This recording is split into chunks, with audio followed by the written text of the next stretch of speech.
In the matter of intelligence, we find the Canaanites making amusing claims, amusing because they so naively measure what they conceive to be an animal's intelligence by its degree of subservience to the human will. A dog will retrieve, a cat will not, therefore. The dog is the more intelligent. Dogs can be more elaborately trained for circus and vaudeville acts than cats. Therefore,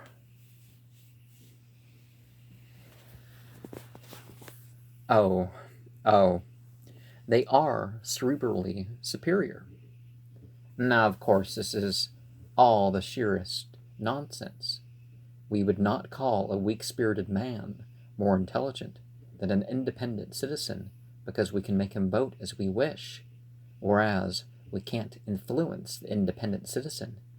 Yet countless persons apply an exactly parallel argument in appraising the gray matter of dogs and cats. Competition in servility is something to which no self-respecting Thomas or Tabitha ever stooped, and it is plain that any real effective estimate of canine and feline intelligence must proceed from a careful observation of dogs and cats in a detached state, uninfluenced by human beings, as they formulate certain objectives of their own and use their own mental equipment in achieving them. When we do this, we arrive at a very wholesome respect for our purring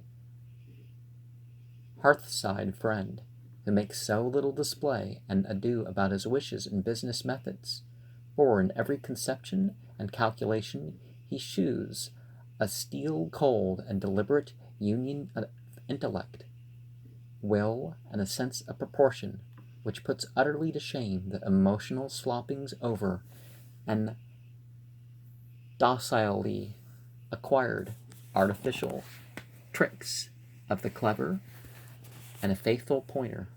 Our sheepdog.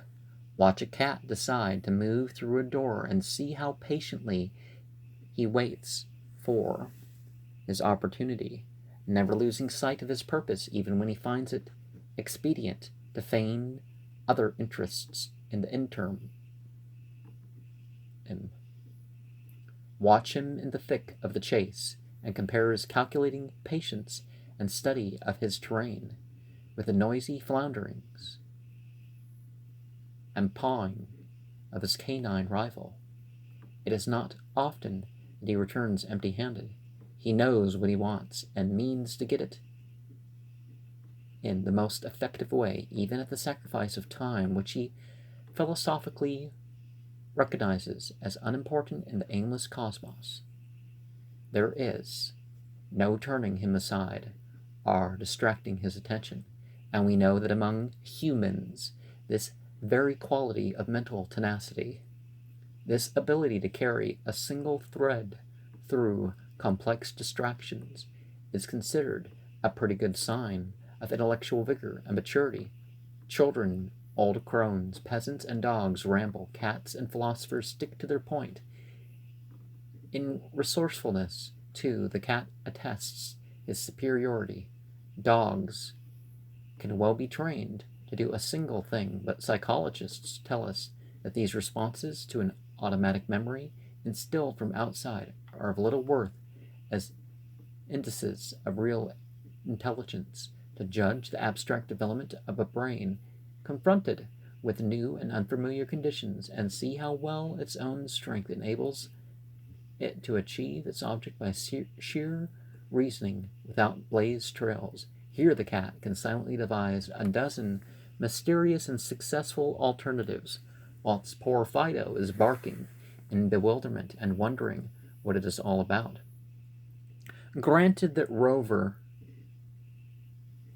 the retriever, may make a greater bid for popular sentimental regard by going to the burning house and saving the body in traditional cinema fashion, it remains a fact that whiskered and purring Nig is a higher grade biological organism, something physiologically and psychologically nearer a man because of his very freedom from a man's orders, and as such entitled to a higher respect from those who judge by purely philosophic and aesthetic standards. We can respect a dog. We can respect a cat as we cannot respect a dog, no matter what personality appeals the more to our mere dotting fancy. And if we be aesthetes and analysts rather than commonplace lovers and emotionalists, the scales must inevitably turn completely in Kitty's favor, and may be added, moreover, that even the aloof, insufficient cat is by no means devoid of sentimental appeal. Once we get rid of the uncivilized ethical basis, the treacherous and horrid bird-catcher prejudice we find in the harmless, necessary cat, the very apex of happy domestic symbolism, whilst small kittens become objects to adore, idealize, and celebrate in the most rhapsodic of dactyls and anapast, iambics, and trochaics. I, in my own senescent mellowness, confess to an inordinate and wholly unphilosophic predilection for tiny, coal-black kittens with large yellow eyes, and could no more pass one without petting him than Dr. Johnson could pass a sidewalk post without stroking it. There is, likewise, in many cats something quite analogous to the reciprocal fondness so loudly extolled in dogs, human beings, horses, and the like. Cats come to associate certain persons with acts continuously contributing to their pleasure, and acquire for them a recognition and attachment which manifests itself in pleasant excitement at their approach, whether or not bearing food and drink, and a certain pensiveness at their protected absence. The late Tat of Alston and Malden, grey companions of our fellow amateur Mrs. Minutair, reached the point of accepting food from no other hand but hers, and would actually go hungry rather than touch the least morsel from a kindly Parker source.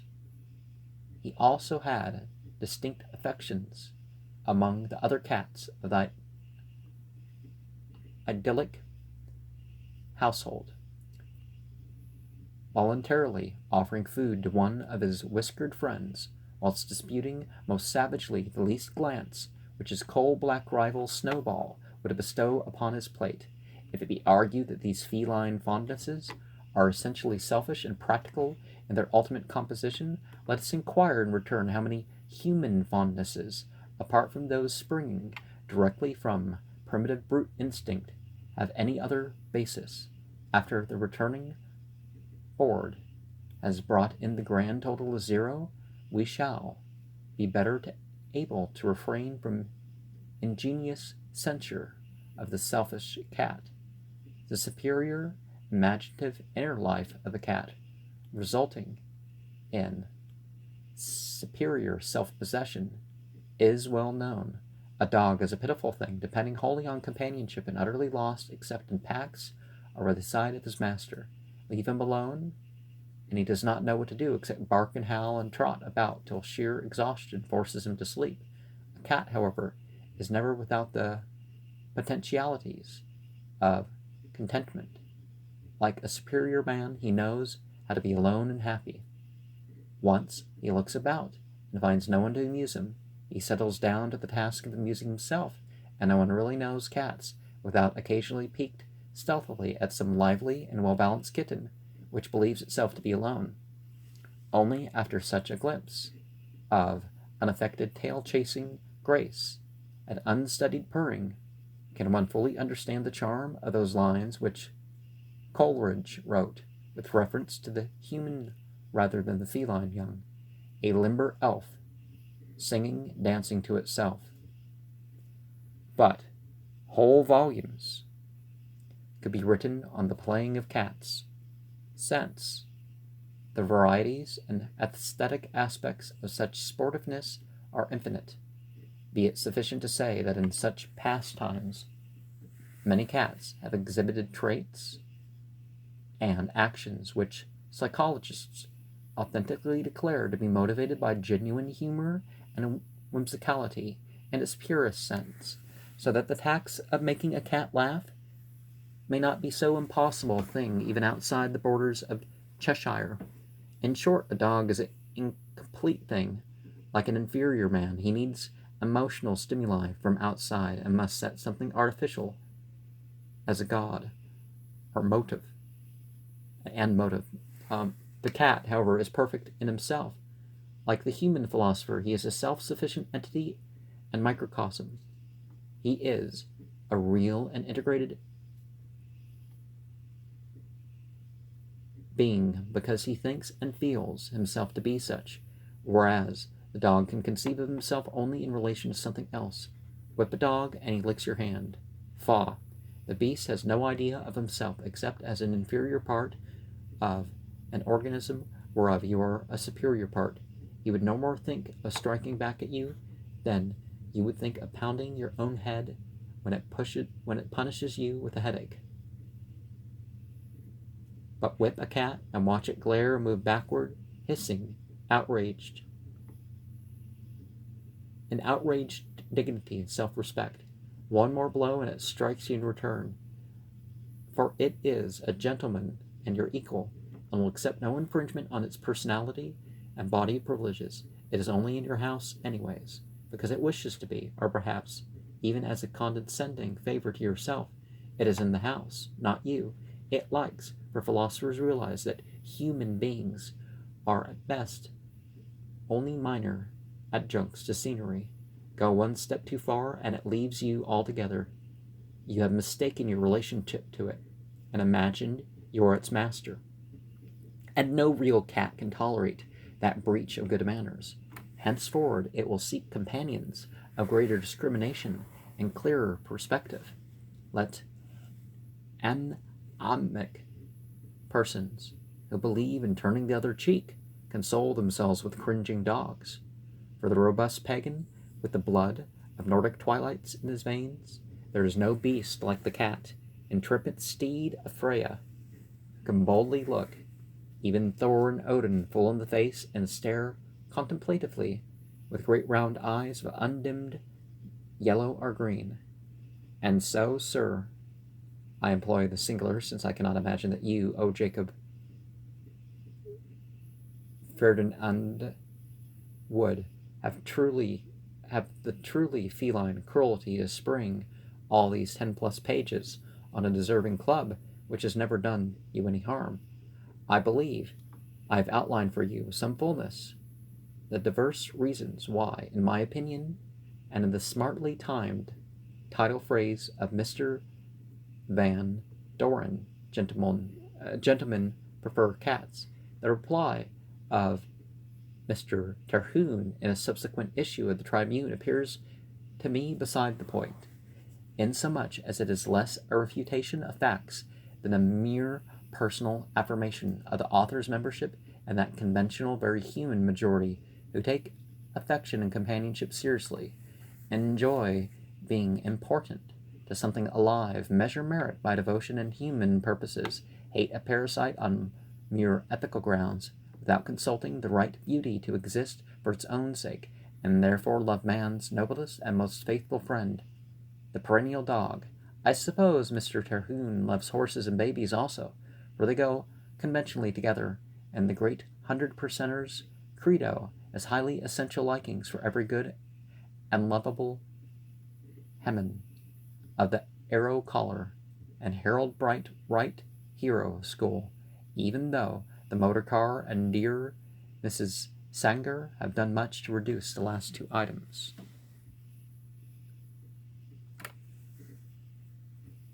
So much is being said nowadays about the whole conservative and liberal are not what you believe, but how you believe. And conservatives, they got their list. Stop saying like one party or the other. If you think that this is the list of your party and you say, oh, I have to stick to this, no, that makes you conservative. Dogs, then, are peasants and the pets of peasants. Cats are gentlemen and the pets of gentlemen. The dog is for him who places crude feeling and outgrown ethics and humanocentricity above austere and disinterested beauty, who just loves folks and folksiness, and doesn't mind sloppy clumsiness, if only something will truly care for him. Tableau of dogs across master's grave. See if lands here. The old shepherd's chief mourner. The guy who isn't much for highbrow stuff is always on the square and don't often find the Saturday Post or the New York World too deep for him. Who hadn't much use for Valentino, but thinks Doug Fairbanks is just about right for an evening's entertainment. Wholesome, constructive, non-morbid, civic-minded. Domestic, I forgot to mention the radio, normal. That's the sort of go-getter that had ought to go in for dogs. Now, there is the practical reason and the practical reason alone. So purely a situational thing could be what goes on too. But some of these are very, very general, and generally you can rely on responding this way. But yeah. You know, there's always exceptions to philosophical analysis like this. The cat is for the aristocrat, whether by birth or inclinations or both, who admires his fellow aristocrats, even if little Belknap isn't especially fond of Phyllis. He is for the man who appreciates beauty as the one living force in a blind and purposeless universe, and who worships that beauty in all its forms without regard for the sentimental and ethical illusions of the moment, for the man who knows the hollowness of feeling and emptiness of human objects and aspirations, and who therefore clings solely to what is real, as beauty is real because it pretends no significance beyond the emotional, which it excites and is, for the man who feels sufficient in the cosmos and asks no false perspective of exaltation, who is moved by no mawkish scruples of conventional prejudice, but loves repose and strength and freedom and luxury and superiority and sufficiency and contemplation, who has a strong, fearless soul, wishes something to respect instead of something to lick his face, and accept his alternate blows and strokings. Well, at least not an animal, right? Well, humans are animals, but you know what I mean. No, I don't want people with my face either. Wait, where was I? Who seeks a proud and beautiful, equal in the peerage of individualism, rather than a coward and cringing satellite in the hierarchy of fear, subservience, and devotion. The cat is not for the brisk, self-important little worker with a mission, but for the enlightened, dreaming poet who knows that the world contains nothing really worth doing. The dilettante, the connoisseur, the decadent, if you will, though in a healthier age than this, there were things for such men to do, so that there were the planners and leaders of those glorious pagan times. The cat is for him who does things not for empty duty, but for power, pleasure, splendor, romance, and glamour. For the harpist who sings alone in the night of old battles, or the warrior who goes out to fight such battles for beauty, glory, fame, and the splendor of a kingly court, athwart which no shadow of weakness or democracy fails, for him who will be lulled by no sops of prose and usefulness, but demands for his effort the ease and beauty and ascendancy and cultivation which alone make effort worthwhile. For the man who knows that play, not work, and leisure, not bustle, are the great things of life, and that the round of striving merely in order to strive some more is a bitter irony of which the civilized soul accepts as little as it can. Beauty, sufficiency, ease, good manners. What more can civilization require?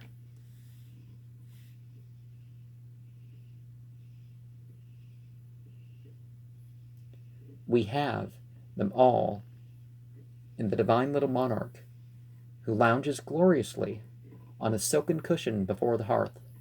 Loveliness and joy for their own sake, pride and harmony and coordination,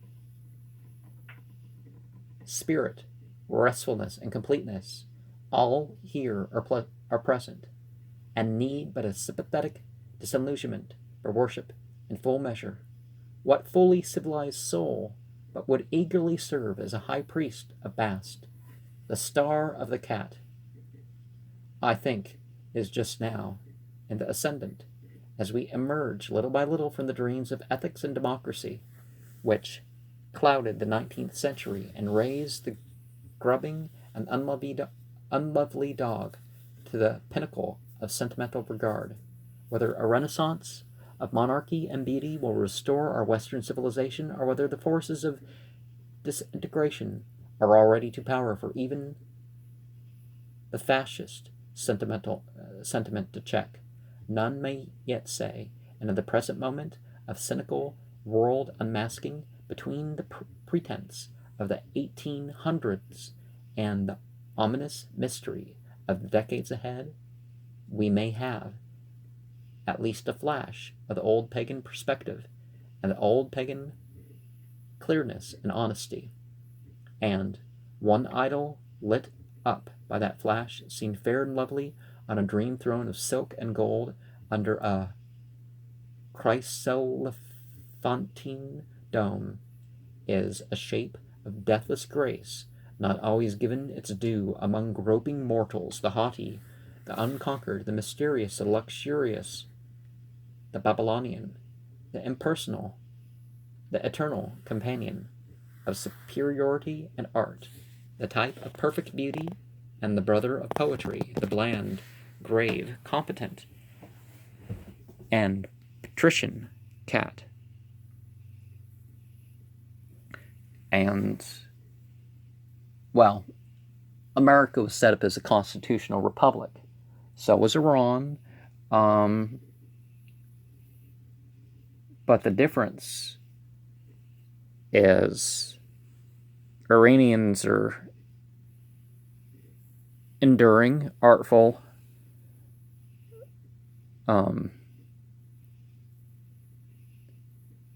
they think, they honor hero deeds done by people and try to produce people that will be willing to do the heroic thing that needs to get done. So you can see why Persians like cats in particular.